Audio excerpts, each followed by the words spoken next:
My aim in this video is to turn a sow's ear into a silk purse, as the old saying goes. I like to make bespoke trays, and using woods like walnut lets each piece show off its unique grain pattern and quality. But using cheap pine, well, let's just agree it needs something more to make it palatable. I'm inspired by artists such as Ben Nicholson and Andrew Wyeth, as well as the Scandinavian love of limed wood. I'm aiming to create a worn, driftwood-like surface equally appealing to the hand and eye.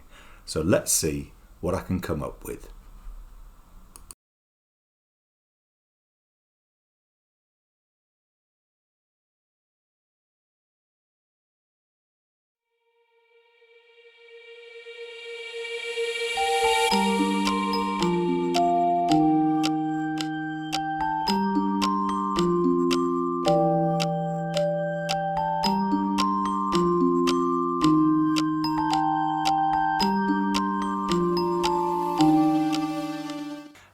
I'm really looking for a kind of finish that reminds me of driftwood, and I do like this kind of very smooth effect that is nice under the fingers, except it's nice under the fingers when you go in the direction of the grain, but if you go the other way you can feel some really quite sharp bits under your fingers. So I think that's the sort of characteristic of it, that it's quite difficult to get it a really smooth finish. When you're following the grain, no problem. When you're going against it, it's a little bit rough. So I'm after something that's going to give it a surface that reminds me of driftwood, but doesn't sort of catch my fingers. So I've split up a panel, same wood, into three, and I've tried out various finishes. This is with milk paint primarily. And it works okay, different combinations of colours. I can't remember exactly the name of them. It's a kind of buttermilk finish, and then a green, and then a very light wash of white over the top. And in between those layers, I've used what's called a liming wax, which can be quite nice. It gets into the grain. So that does remind me of driftwood. It's got that kind of grainy, washed out kind of feel. And that's partly the liming wax, partly the sort of see-through white paint. I do quite like that sort of grainy, it's kind of Scandinavian, the sort of white grain that gets picked out on their furniture. And I think it's the same idea, a sort of lime wax that adheres to the wood quite nicely. That's got some nice chipped out bits, which if you can see out of the reflection of the light, gives you, a different sort of texture and is sort of reminiscent of driftwood. So it's kind of that I'm after. However, it's all a little bit on the sort of chancy side. You're not guaranteed to get these sorts of effects, and so you've just really got to go with it. I'm using old-fashioned milk paint. And milk paint's got a really nice chalky sort of quality. It's got that old-fashioned feel. You can just use it straight and layer it up, and once you've had 2 or 3 coats, it is a really quite smooth, nice sort of finish. Some of the cupboards that I've got here are painted in it, and it does feel nice to the touch, but I would like something a lot more worn. So having got this sort of semi-prepped, I'm just going to give it a little light sand on some of the bits that I haven't quite got round to.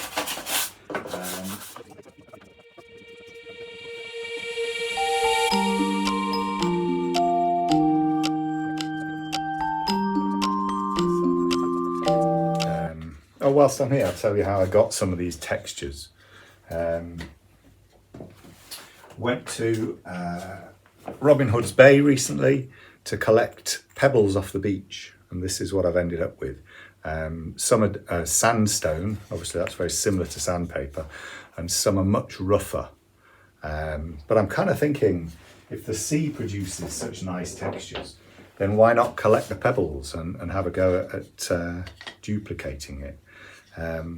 Once again, you can see a little bit of the grain coming out with the liming wax, and that's what I like, the sort of white picking out of the grain that is reminiscent of Scandinavian furniture. So if I can achieve some of these effects on the tray, I think I'll be quite happy with that. So let's see how we get on.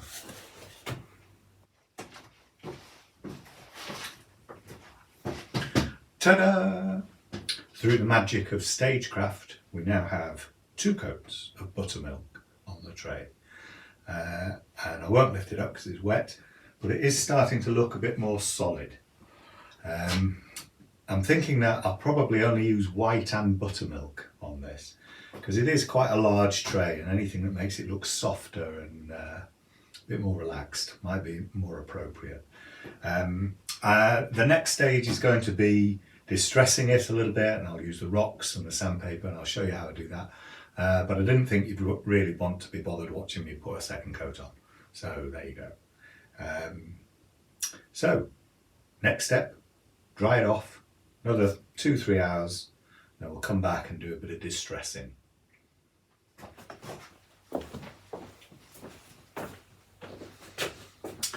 Hi folks, so now this is the dry buttermilk finish. I was tempted to wipe it off when it was wet to get back to the sort of wood in certain areas where I want it to be worn.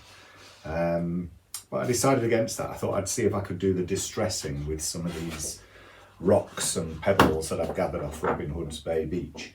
I've previously tried it with a couple of smaller ones and it seems to work quite well. But I've got a little array of different ones here. I don't know if you can see them on the, well, you certainly can't see them in much detail. There's smooth rocks on this side, rough rocks on this side. And it's kind of like a bit of a West Side Story face-off between 2 gangs of rocks. Don't know where I'm going with that. Don't expect any animation. But I am aiming to get a sort of rough finish with some of these and a smoother finish with some of these. So let's give it a go and see how it works. So I've tried that sandstone one before, that does work. So I'll go for a rougher one first of all. This looks like it's got a bit of iron in it. It's kind of a orangey, rusty colour. Not sure what the name of it is. So let's have a go.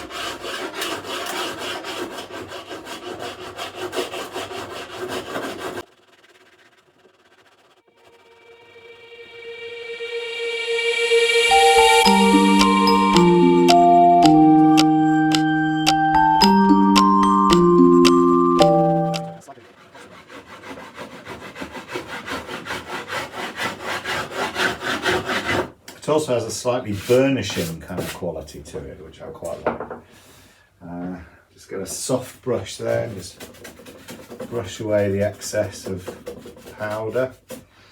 Well, that's coming on quite nicely. I quite like that. I'll go around the outside with this one now.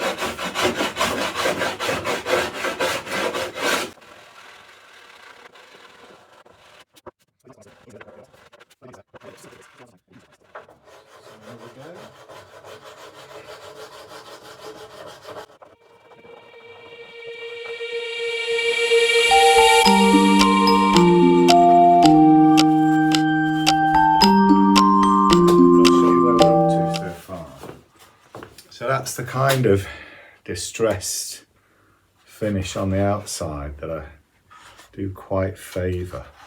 Less dramatic on this side. I think that's, I don't know if it's the varnish or just the way it is, but quite nice sort of old style looking beaten up sort of box. The bit that I've treated on the inside looks more burnished. It looks slightly shiny and hasn't broken through the paint quite so much. But I'm not too bothered about that. I mean, it makes it look like the outside has been sort of worn through use. I don't mind that. Maybe the other side will come off more. So that was the rougher inner surface of the wood, and that would sort of take the paint better, I would expect. But I'll continue and see what we think. Let me know in the comments if you think that's okay. I'm thinking that I'm going to use a liming wax over the top, which is sort of white in colour, but it will get transparent in parts. And again, I'm hoping that will age it down. And then I'm wondering how far I'll go with it. I don't know whether to add white over the top or whether I'll do a bit of the green. I think I said at the beginning that I'd like it to be quite light, and at the moment it's getting a bit of a darker wood showing, so that's what the liming wax hopefully will do. Okay, let's crack on.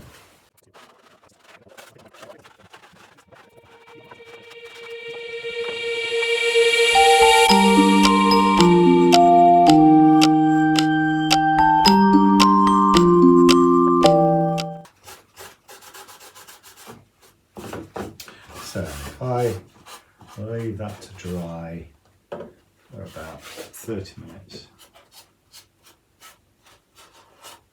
come back and see whether it retains some of this waxiness or whether it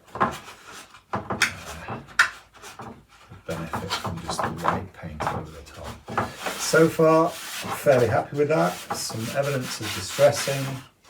It's kind of looking a bit more weathered, and the paint does bring it together as a sort of whole piece, as opposed to obviously slightly different pine pieces. So overall, I'd say that was all right. Maybe 7 out of 10. Don't know. What do you think? Okay, so let's leave this to dry. Cup of tea. That's what I think. So. Pop this on its stand. I'll give you another look before I disappear off, just to show you where we're up to. Obviously it'd be better with 2 cameras so you could see close up as well as... See, I quite like that sort of graininess down here on the middle piece is picked out by the white. And then we're going to have a look at the end grain. Which does, it sort of picks out a bit more the colour. Whether that'll survive, I don't know. Again, looks nice now. Will it still be like that at the end? That's what I would like. But still a ways to go. Okay, so, halfway there, well, quarter of the way there maybe. Base is looking all right. And there's those finer scratch marks on the end with the steel brush. That I think makes it look a little bit more worn. Okay, let's leave that there. And then we'll come back to it in a bit.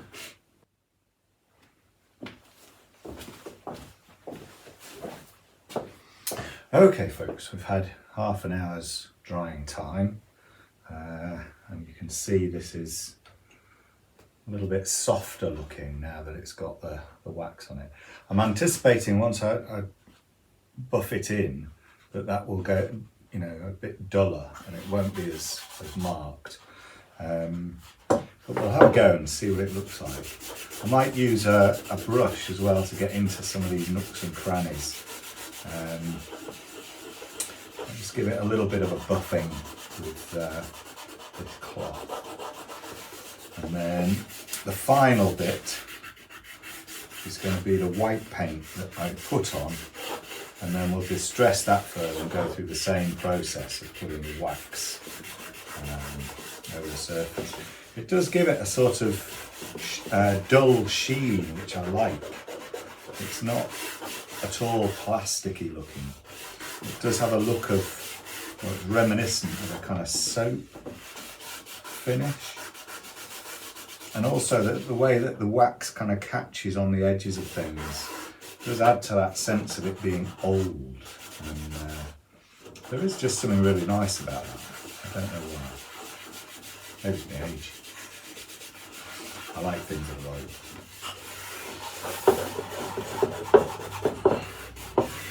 And it is sort of going into the grain a little bit, which is lovely. I don't know how much of that will survive. We'll see. It does feel a bit rough. I've got this cloth so it's protecting my finger, but we haven't yet applied the sort of smoother stones to burnish the surface and perhaps give some of it a little bit of a shine. I quite like it. I think it is a bit tricky to get into the corners, and I can see that you could end up with something looking a bit manufactured, you know, that you've got some obvious bits that aren't right in there. And let's see if I can do something with a brush to kind of get into that bit.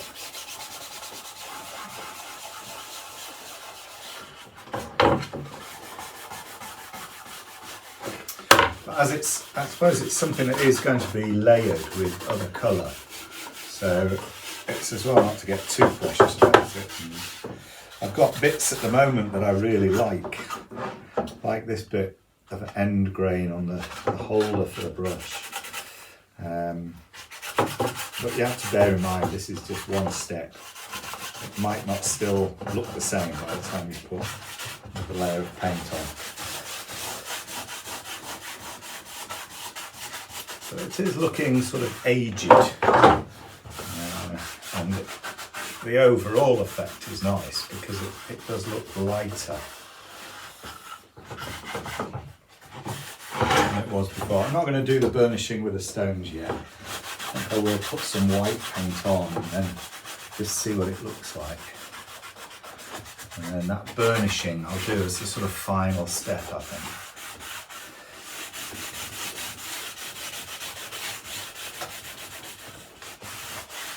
So this doesn't have to be a sort of long-winded process, I don't think. I do like these ends of the long sides. I think I'll spend a bit more time on those just because that's where it kind of tells a bit of a story and it's got most of that sort of driftwoody-like feel. That is really nice. I don't know if you can see that end, the driftwoody bit. I know it's not driftwood, but you know, it's kind of got that feel like it's sort of old.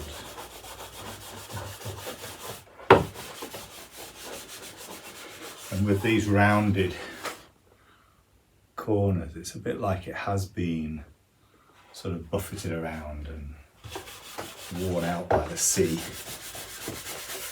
Maybe it is that I'm an old fisherman at heart.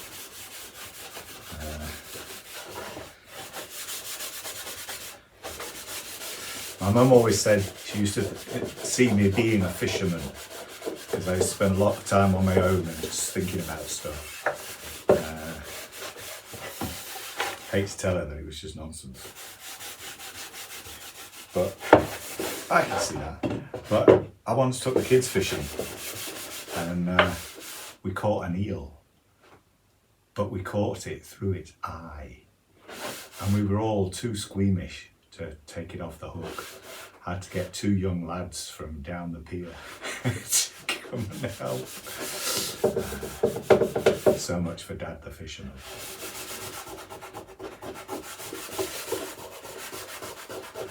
I have the utmost admiration for Paul Whitehouse, by the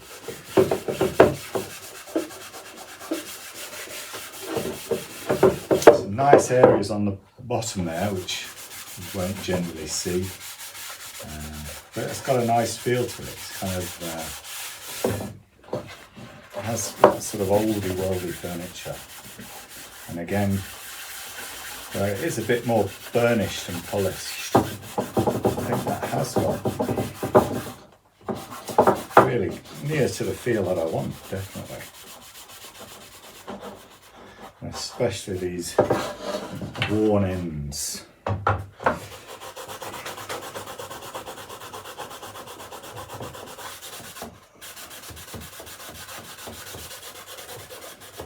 Oh, that is nice. Like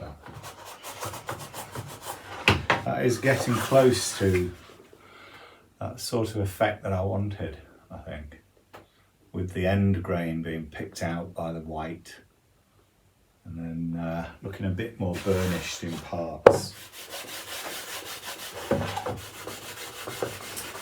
So, now to ruin it. I'm going to keep going with the paint, and whilst there are bits that I quite like, I think this is part of the process that you kind of have to destroy things before they get better. So here's some milk paint that I've already mixed up. It looks like it's separated it. You get conflicting advice. On one area it said you can keep milk paint as long as you like in an airtight jar, and I know this isn't airtight, but on other areas it says only mix up as much as you want because it doesn't keep. So, and I can see this has separated, and I don't know.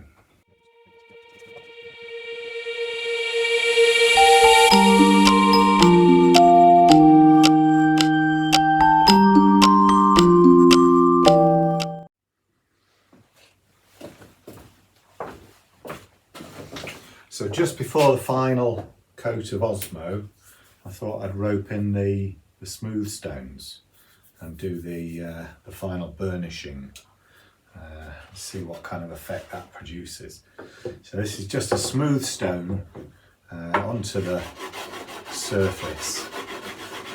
I might take away some more of the paint. I wonder about using a bit more of the wax first, and then that should burnish it away. So let's have a go with that. Get things in the right order. So final wax, and hopefully with a bit of burnishing, that should be it.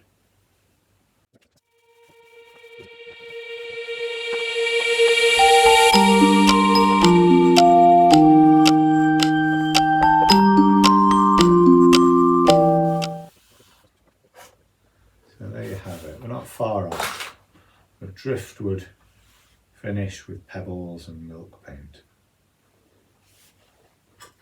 Just bring it over, you can have a closer look before it gets put to dry. So that's a sort of finish. Kind of think it does remind me of driftwood. Particularly that middle bit of the grain showing. Okay, let's leave that to dry, and then we'll come back to it and give it a final rub down and burnish. Job's a good one. Okay, so here we are with the final coat of liming wax. That's now on the surface there. This was the buttermilk paint that started it all off. You see the colour of it on the top, and then the white is just I think it's called Snow White in the same range. I've taken a few close-up shots so you can see some of the grain and the texture on it, and I am really pleased with it. I think it does look exactly like the sort of thing that I wanted to do. So here's the member of the Smooth Stone gang from the other side of West Side Story, and you can see where it has been used to burnish a little bit before. So I'm going to have another go with that, and I thought I'd change the angle so you could see a little bit. So it's kind of had half an hour or so to dry off the wax a little bit. It's not completely as dry as it could be, but I think I just want to get on and finish it off. So let's just give this a little going over.